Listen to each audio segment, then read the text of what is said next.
Assalamualaikum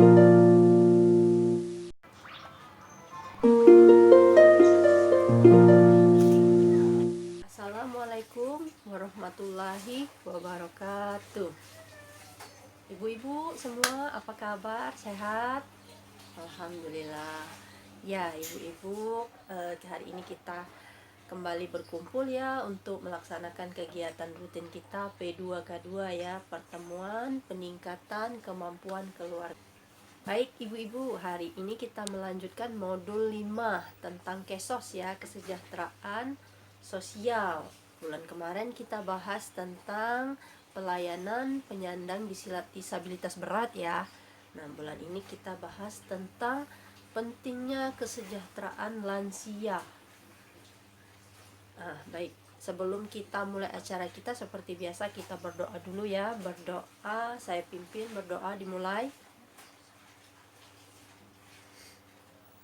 Berdoa selesai. Baik, terima kasih ibu-ibu. Sekarang kita langsung masuk ke materi kita ya. Modul kelima, kesejahteraan sosial, sesi 14, pentingnya kesejahteraan lansia. Nah ibu-ibu, ini kan kita bahas lansia. Lansia itu apa ibu-ibu? Ada yang tahu nggak? Ibu-ibu, ada yang tahu nggak lansia itu apa? Siapa? Tunjuk tangannya. Ibu Wati, silakan. Ibu Wati, apa lansianya? Lanjut usia. Ya, bener ya. Terus siapa lagi? Ibu Erna. Ya, silakan Bu. Apa Bu lansia? Orang tua yang berumur 60 tahun. Ya, bagus ya. Kita catat di sini ya. Menurut Ibu Wati, lansia itu adalah lanjut usia ya. Menurut Ibu Erna, lansia adalah umur 60 sampai 70 tahun tadi ya. Apalagi? Siapa lagi lansia? Ibu Sunarsi, apa Bu? Kakek-kakek, nenek-nenek ya? Baik. Kakek, nenek. Ya, benar semua ya jawabannya ya. Kita kasih tepuk mantul dulu. Tepuk mantul. Mantul, mantul. Mantul, mantul. Mantap, betul. Baik ibu-ibu, kita ada flip chart ini ya, pengertian lansia ya.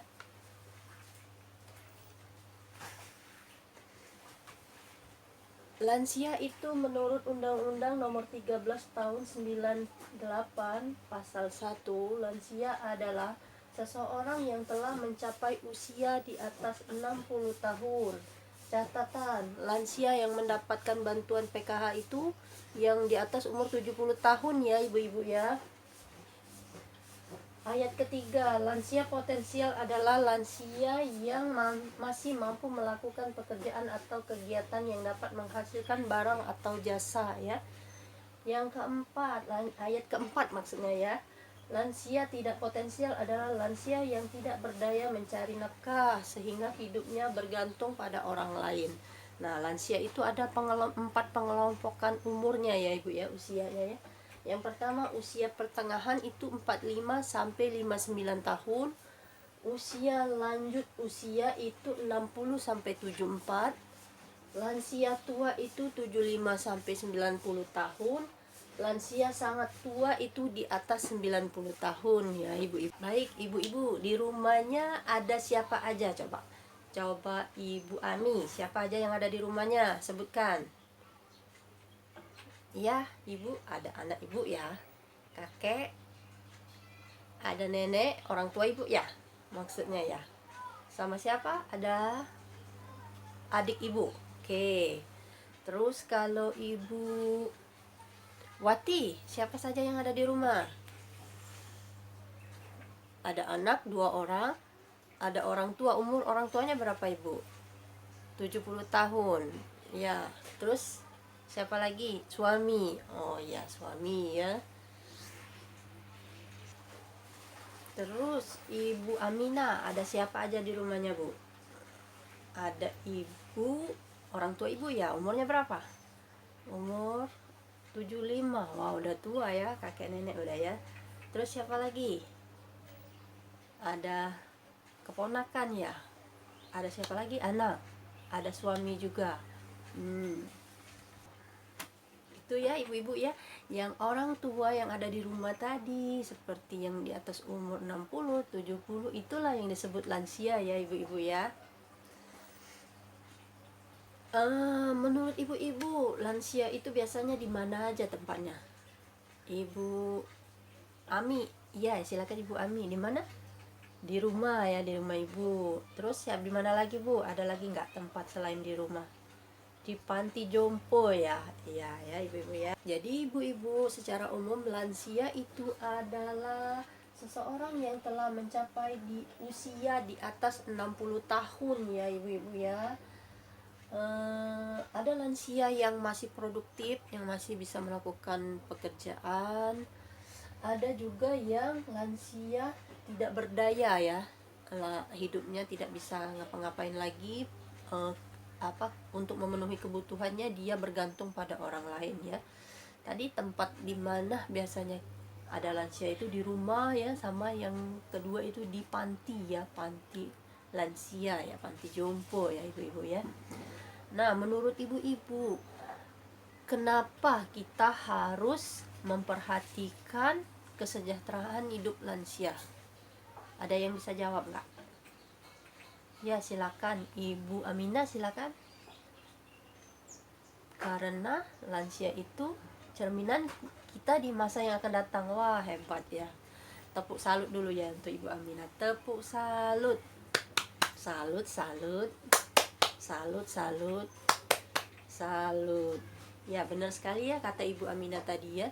Mengapa kita harus memperhatikan lansia? Karena lansia itu adalah cerminan kita di masa yang akan datang ya. Ibu, biasanya kenapa sih bisa terjadi penelantaran terhadap lansia itu? Karena lansia tadi mereka sudah mengalami penurunan kualitas ya, penurunan kondisi ya, fisik, psikisnya, psikososial dan kerohaniannya yang biasanya berubah itu ya. Fisiknya biasanya tuh mereka udah lemah ya, susah berjalan, pendengarannya sudah kurang, berbicaranya juga sudah terbata-bata, kalau diajak ngobrol itu kurang nyambung ya kadang ya, sudah banyak ngelamun. Biasanya kondisi apa sih yang biasanya kita jumpai di lebih sering ke fisiknya kita lihat ya, biasanya mereka sering mengeluh sakit ya, sakit pinggang, sakit punggung ya, sakit kaki ya, itu ya lansia itu ya. Nah, kadang karena kerentanan mereka itulah biasanya muncul potensi-potensi kekerasan atau penelantaran ya yang terjadi pada lansia ya. Kita tahu tadi ya, permasalahan lansia itu perubahan pada fisik, psikososial dan kerohaniannya ya. Nah, sekarang ini ada flip chart 3A ya, tentang kondisi permasalahan yang biasanya pada lansia ya. Kalau fisik biologis itu perubahan fungsi organ tubuh yang menyebabkan terjadinya perubahan suhu tubuh ya ibu-ibu ya, menyebabkan kulitnya kering, keriput, gangguan gerakan, karena sendinya itu meradang ya, sama tulangnya itu sudah rapuh. Terus gangguan panca indera, penurunan fungsi penglihatan, pendengaran, pengucapan. Biasanya kalau lansia suka mengeluh makanan yang dimasak anaknya itu nggak enak ya. Karena mereka itu indera perasanya itu udah berkurang ya. Selanjutnya gangguan saluran kencing ya, giginya mulai tanggal, sudah ompong ya ibu-ibu ya. Mulai munculnya penyakit kepikunan, stroke, darah tinggi, radang sendi dan lain-lain.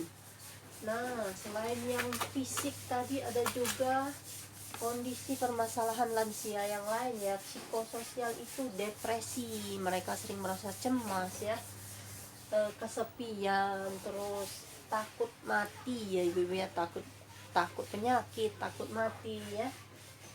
Biasanya mereka karena perubahan ini tadi mereka cenderung bersikap lamban ya, susah pergi, melamun, murung, dan sering mengingat masa lalunya ya.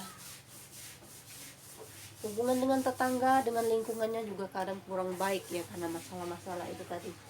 Kondisi permasalahan selanjutnya yaitu spiritual atau rohaninya. Jarang beribadah ya, karena keluhannya tadi fisiknya misalnya udah lemah, jadi dia nggak mau beribadah ya. Jadi kurang sabar orangnya ya, tidak bersyukur, terus tidak tabah dalam menerima ke ini ya, kondisi penuaannya tadi, perubahan fisik psikisnya tadi ya, kurang mau berbagi dengan orang lain, menunjukkan bahwa mereka itu selalu benar ya, mereka mau dihargai full ya, gitu ya orang tua ya, biasanya masalahnya ya ibu ya. Baik ibu-ibu, kita udah bahas hari ini tentang modul 5 KESOS, kesejahteraan sosial, di sesi 14 tentang pentingnya kesejahteraan lansia. Kita udah bahas dari pengertian lansia, umurnya berapa saja, siapa itu lansia, terus cara menghadapi perilaku lansia, perubahan fisik psikisnya, terus cara menanggulangi kekerasan atau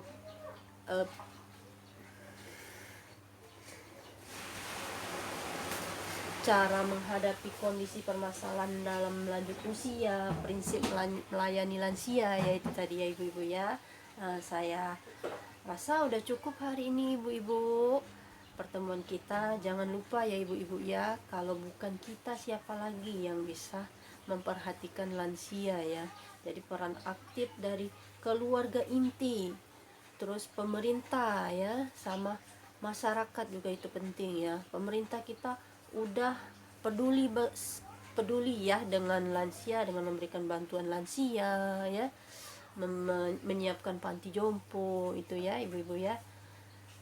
Itu saja pertemuan kita hari ini ibu-ibu. Kita tutup dengan tadi kita mulai dengan doa, sekarang kita tutup dengan doa ya. Berdoa saya pimpin, berdoa dimulai, berdoa selesai. Terima kasih ibu-ibu menyempatkan waktunya. Jangan lupa ya, yang kita pelajari hari ini kita ambil hikmahnya, kita praktekkan di rumah dan direnungkan pada diri kita, agar kita mau memperhatikan lansia yang di rumah kita atau di sekitar kita ya. Baiklah, terima kasih ibu-ibu. Wassalamualaikum warahmatullahi wabarakatuh.